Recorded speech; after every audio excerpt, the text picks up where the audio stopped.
Hello once again, everybody, and thank you for joining me in the Bettor's Box. This is ATS.io's MLB betting podcast for Thursday, July 8th. I'm your host, Adam Burke.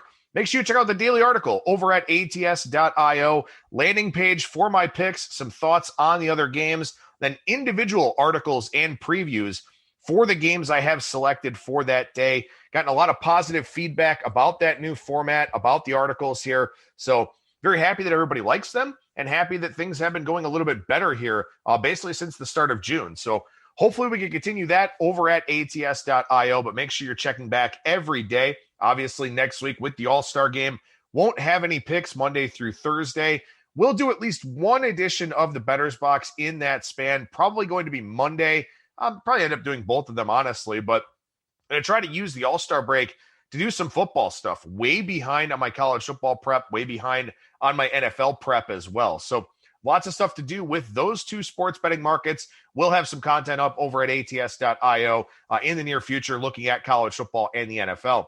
But should be a lot of fun here to take a little bit of a step back from baseball and focus on something else for next week. Make sure you download the ATS app, which you can find in the Google Play Store or in the Apple Store. It's a bet tracker, an odds screen, a stats database, full article integration from the website, all kinds of good stuff in that app for you to check out. So download it, sign up. That's where the picks are tracked from my article, and you can track your own picks in there as well. Then next Tuesday, I'll chat once again with Brian Blessing here on ATS Radio, taking a look at the Open Championship. The NHL season is over. I'm sure we'll talk a little bit about the expansion draft and the NHL draft and free agency and something like that. But we'll primarily be taking a look at the Open Championship coming up at Royal St. George's. So we'll be looking forward to that on next week's show. All right, got a lot of stuff to get to on today's program, a lot of stats coming your way as well. So skatingtripods@gmail.com to get on the list for the Bettor's Box show notes. I realized I did not send those out on Monday. I was out of town visiting the wife's family, then made a stop in Asheville. So I apologize for not sending out those notes from Monday's show. I'll group them today with the Tuesday show, or with the Thursday show, excuse me. Odds have changed a little bit and all of that, but I will group Monday's show notes with today's show notes in the email that I send out later on today. So obviously one thing to take a look at here, what has happened since MLB sent out that memo on June 3rd? Well, including June 3rd up to now, 247 batting average, 321 on base, 416 slugging percentage.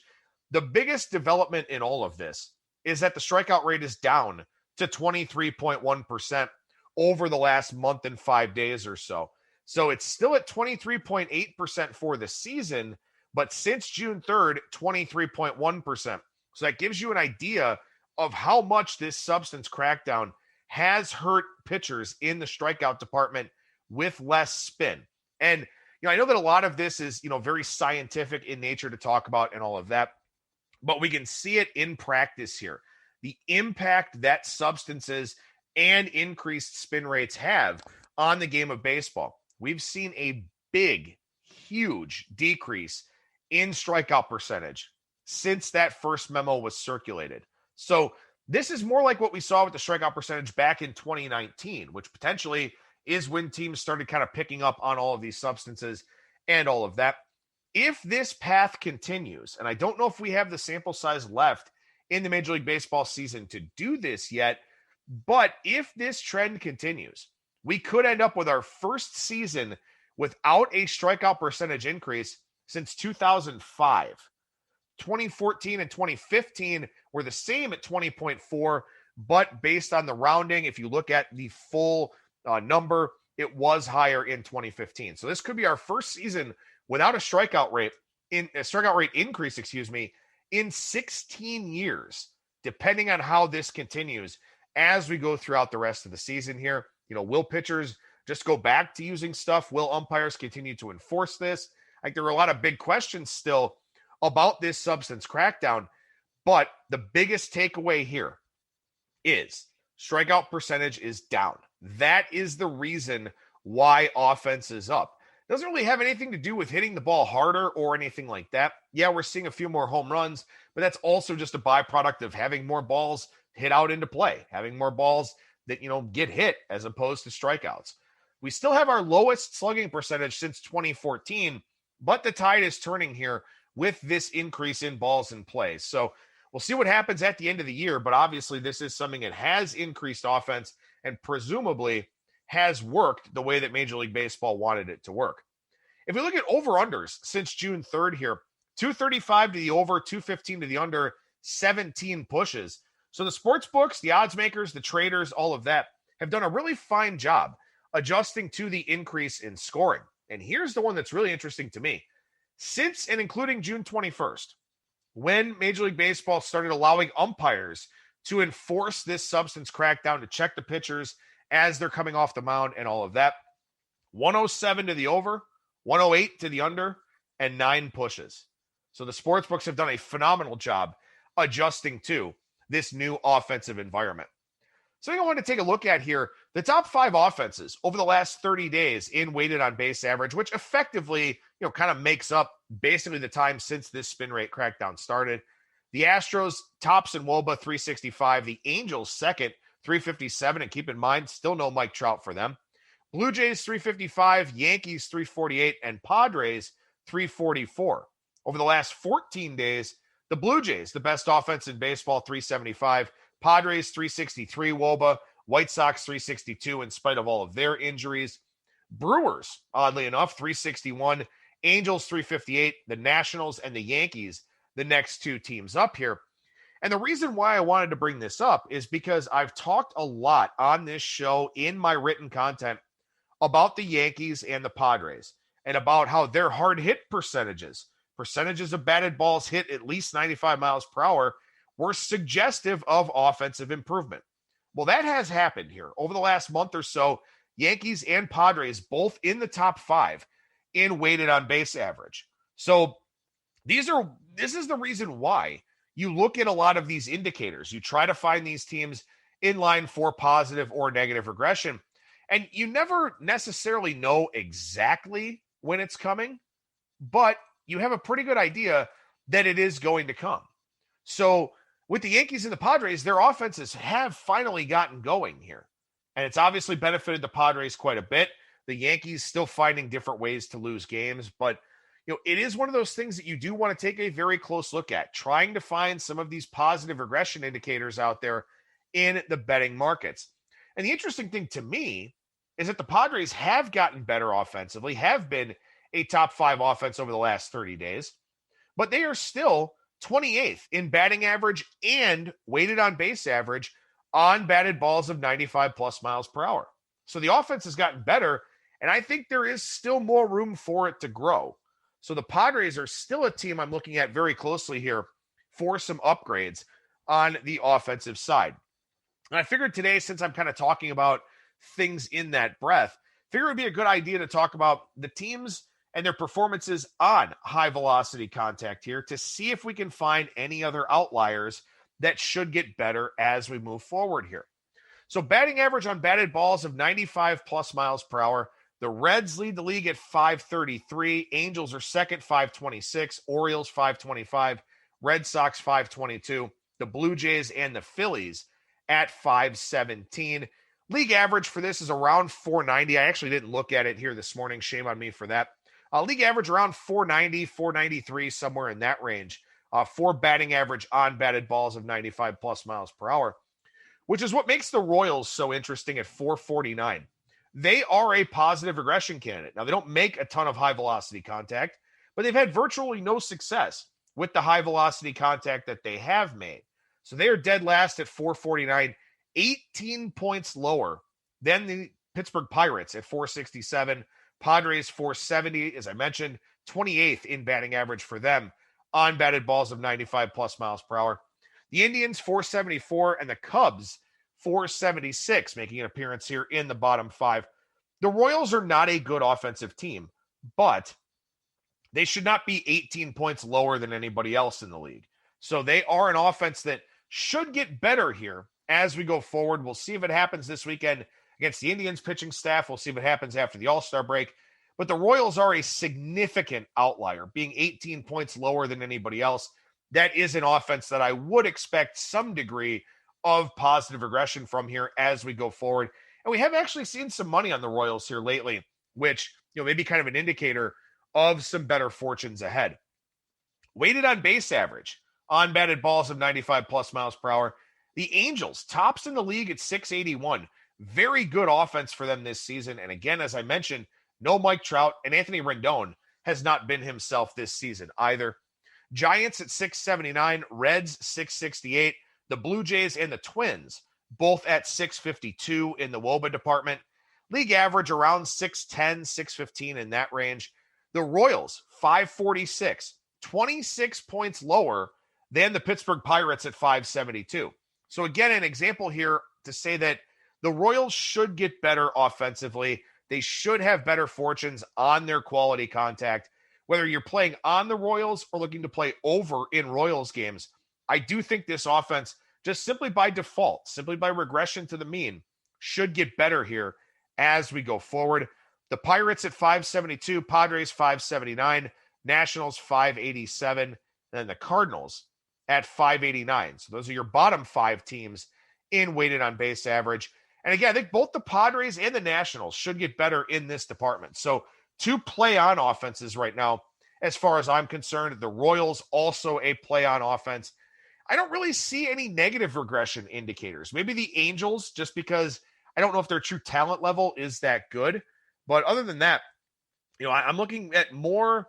I'm looking more for teams to come up from the bottom a little bit, as opposed to teams kind of coming back down, especially with the uptick in offense here, with decreased strikeout rates and all of that. So we looked at teams. Let's talk specifically here about pitchers. Pitcher results on batted balls of 95 plus miles per hour. The lowest batting average belongs to Kyle Gibson of the Texas Rangers at 383.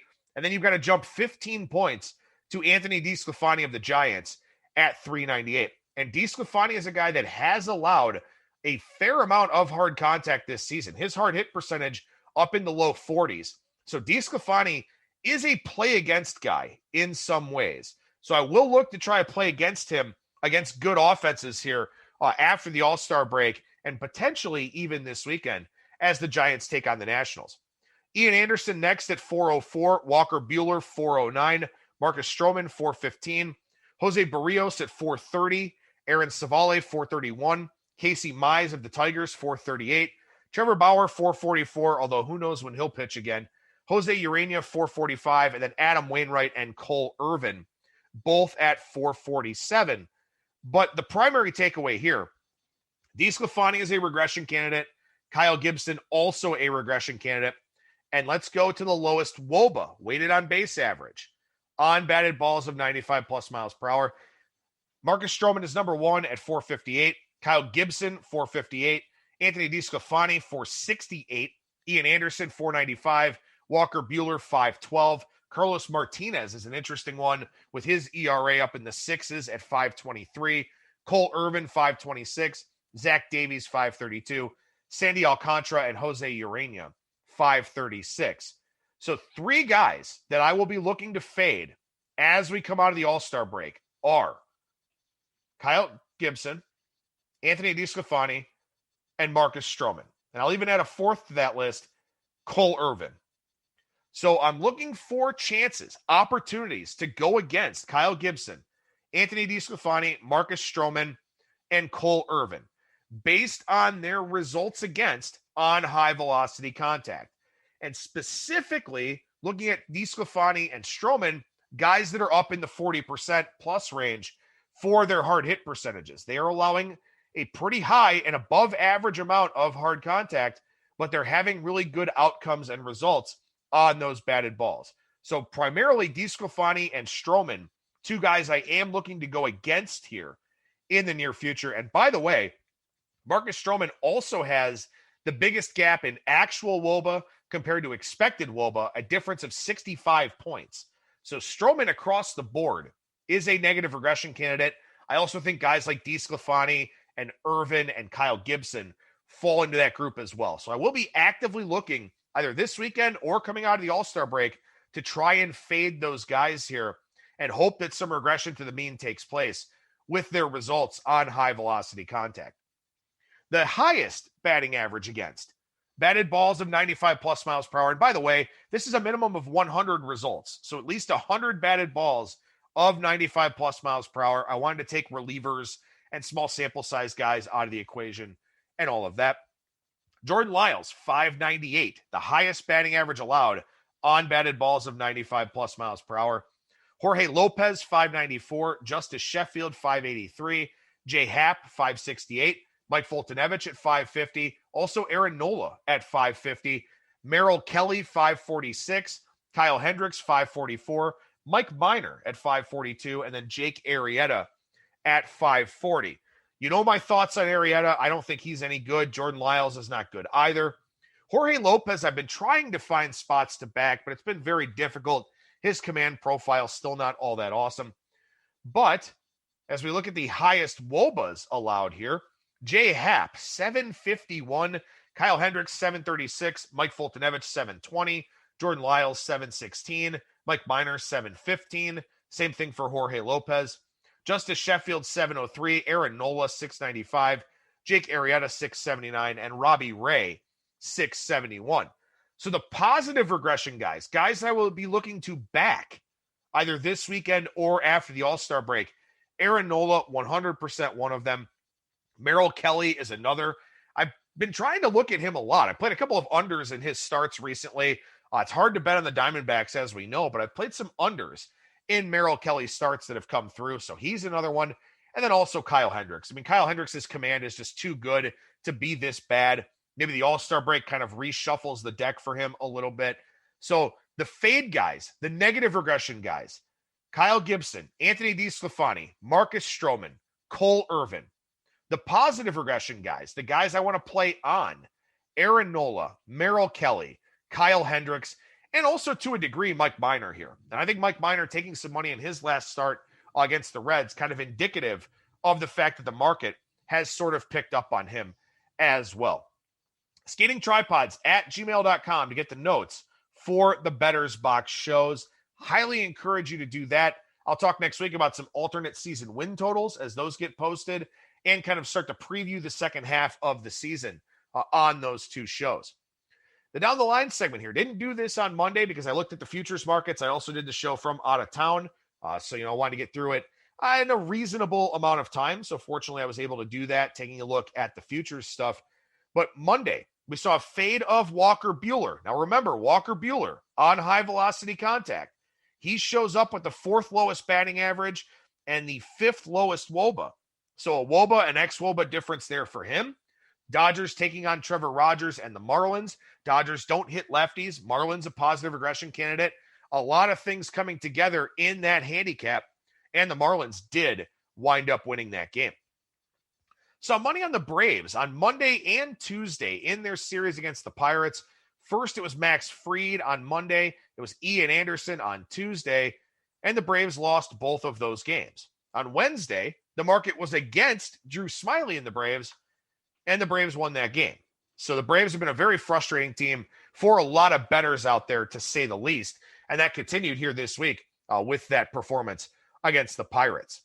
Also on Monday, we saw Zach Davies' money come in pretty heavy against Matt Moore and the Philadelphia Phillies. The Phillies put a hurting on Davies and the bullpen in that one, won in lopsided fashion, so that move was wrong.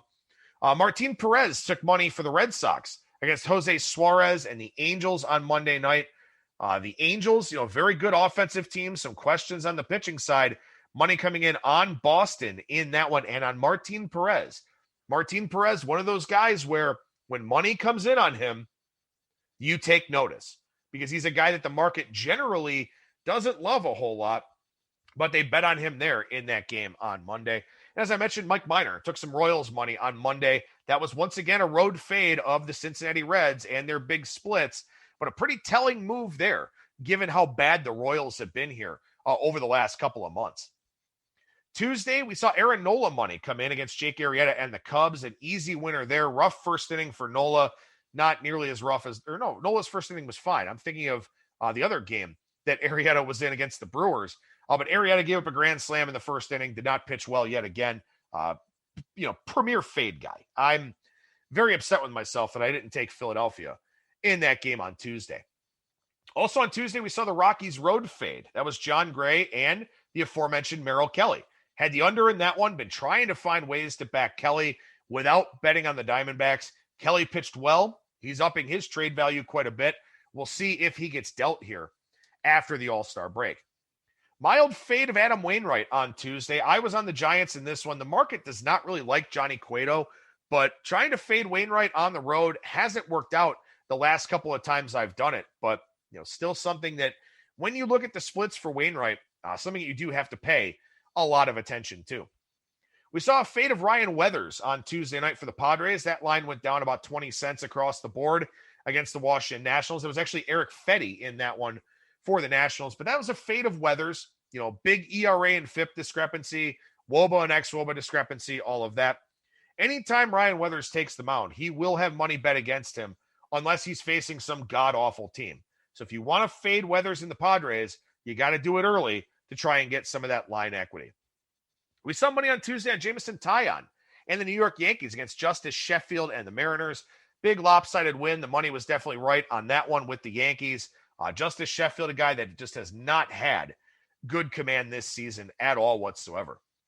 Wednesday, the Rockies actually took money on the road.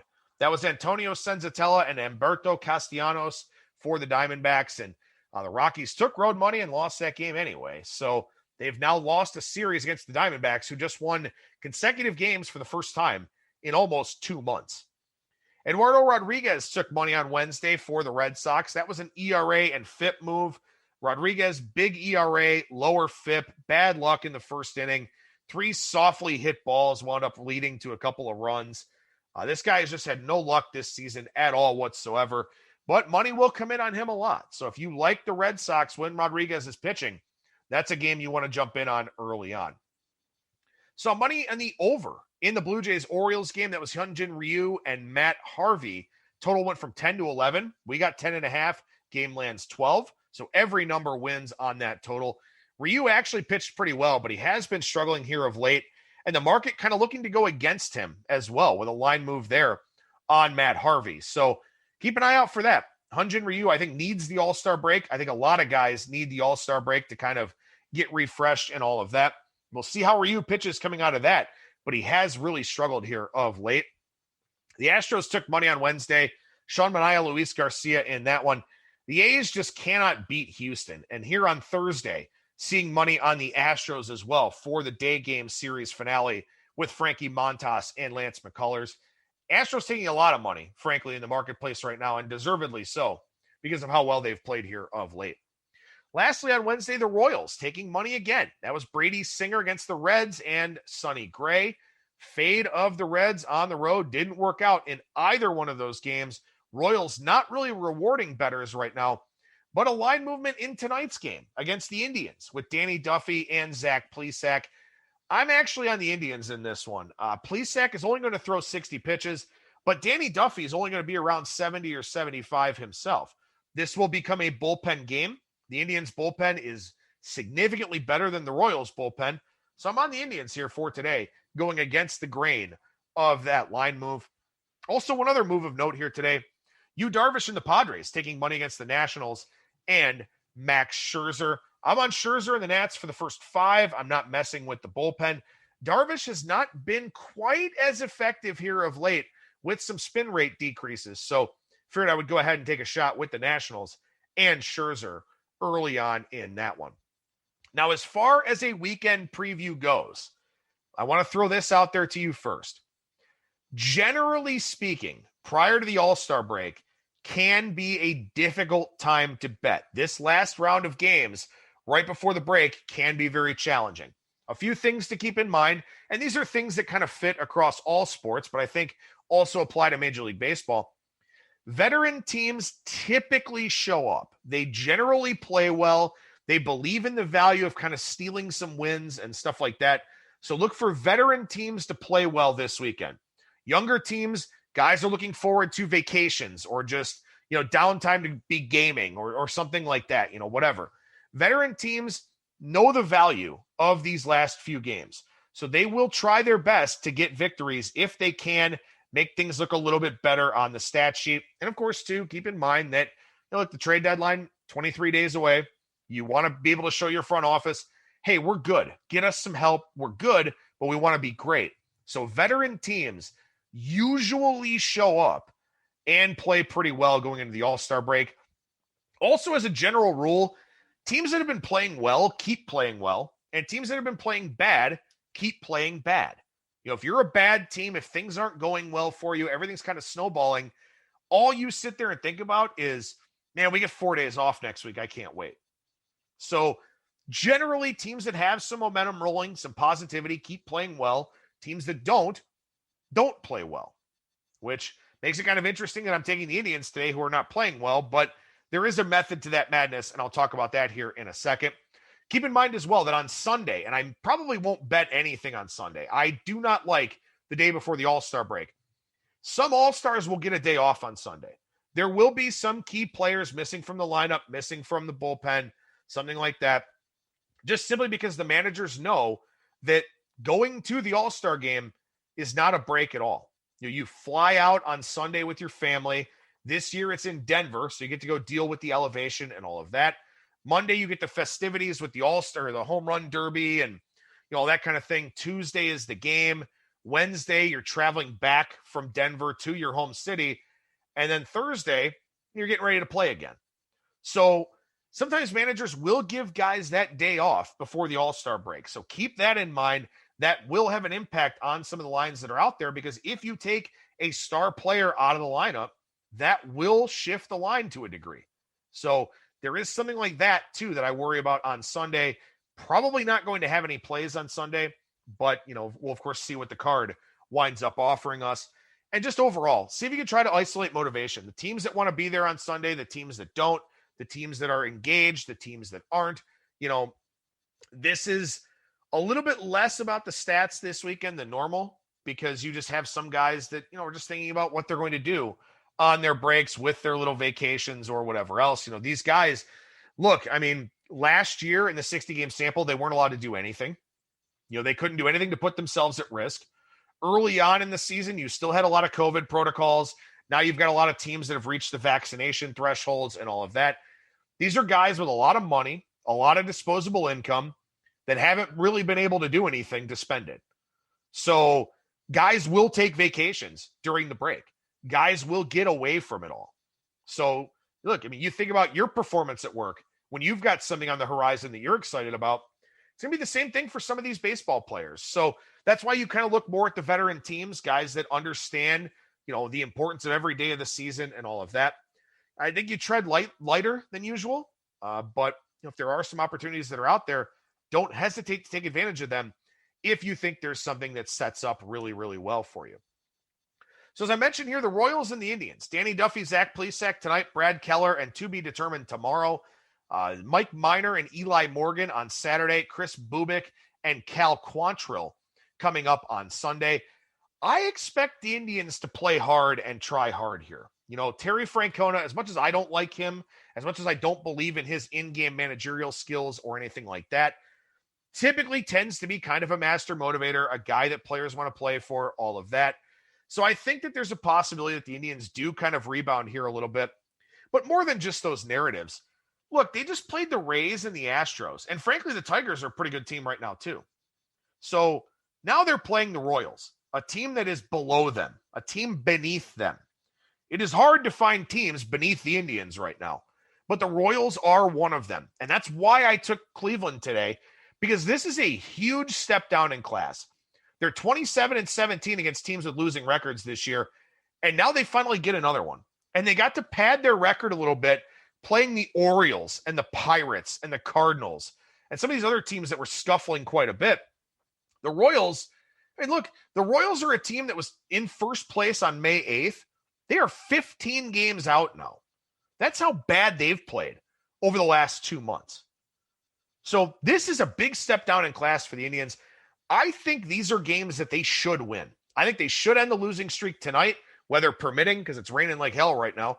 But this is an Indians team that I think does show up here this weekend, and I'm not entirely sure that the Royals do. So good opportunity for the Tribe, I think, and a good opportunity for them tonight as well. Reds and the Brewers. Tyler Mahle, Adrian Hauser on Thursday night. Wade Miley and Eric Lauer Friday. Vladimir Gutierrez and Freddie Peralta on Saturday. Luis Castillo, Brandon Woodruff on Sunday. Great one there in the series finale. Be curious to see how that one gets bet as Luis Castillo pitching much, much better here of late. But I'll be interested to see what happens in this series because a lot of people believe, and rightly so, I think, that the Reds are the only team in the division that has a chance to run down the Brewers. So if they want to do that, they better get it started here this week. The problem is Milwaukee's playing at a very high level right now. As I mentioned, over the last 2 weeks, Milwaukee with the top 5 offense. The Reds are on the road here at Miller Park. We know that they're much better at home than they are on the road. So I'm going to be very interested in seeing how this series gets bet, seeing how this series plays out. A lot of things, a lot of moving parts here in this one. I give the nod to the Brewers because of how well they're playing right now, but the Reds are a very dangerous team here, and the pitching matchups for the first 2 games don't look that bad for them. So I think these are important games tonight and tomorrow for Cincinnati before heading on into the weekend. The Nationals and the Giants here. Paulo Espino and Logan Webb on Friday. Joe Ross, Anthony DeSclafani on Saturday. John Lester and Kevin Gausman coming up on Sunday. I think I'm looking at an over there, a little bit of a look ahead for the Ross and DeSclafani game coming up on Saturday. Probably see a total of 8 for that one, I would think. But I just talked about all of the different reasons to fade Anthony DeSclafani earlier on in the segment here. I'm not a big Joe Ross guy either, so I think I'm looking at the over in that one. Maybe an under on Sunday. John Lester, looks like a guy in line for some positive regression. If you look at his WOBA and ex-WOBA and all those different types of things. And obviously Kevin Gausman's been absolutely phenomenal for the Giants here this season. I do wonder if the Giants relax a little bit going into the break here. I mean, it's been such a phenomenal first half for them. They've played through some injuries. They're out there leading maybe the best division in baseball, at least the top heaviest division in baseball. Do we kind of get a little bit of a letdown here? I think it's a possibility. However, they are far and away the favorite with all 3 pitching matchups in this series. So I think this series will tell us a lot about the Giants, I think. But as I said, I think I'm looking at an over on Saturday and possibly an under on Sunday with Ross and DeSclafani Saturday, Lester and Gausman on Sunday.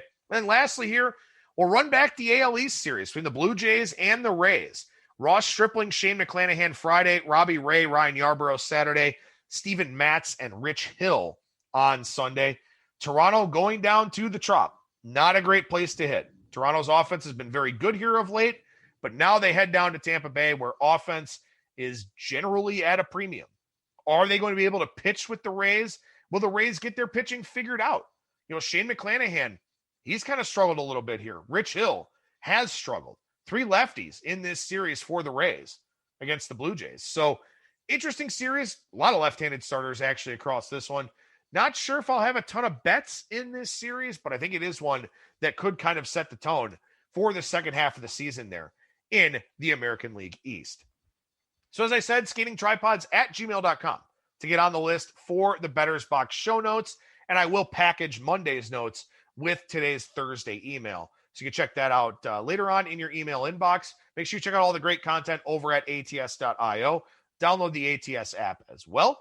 And hey, have a good weekend, everybody. Hopefully the weather is nice where you are. You're able to enjoy some things outdoors, catch up with friends and family and all that. Obviously, a lot of us doing that last weekend, and hopefully we have another good weekend to do that here. So thank you very much for listening, everybody. I will talk to you again on Monday. And remember that you will never strike out when you're in the Bettor's Box.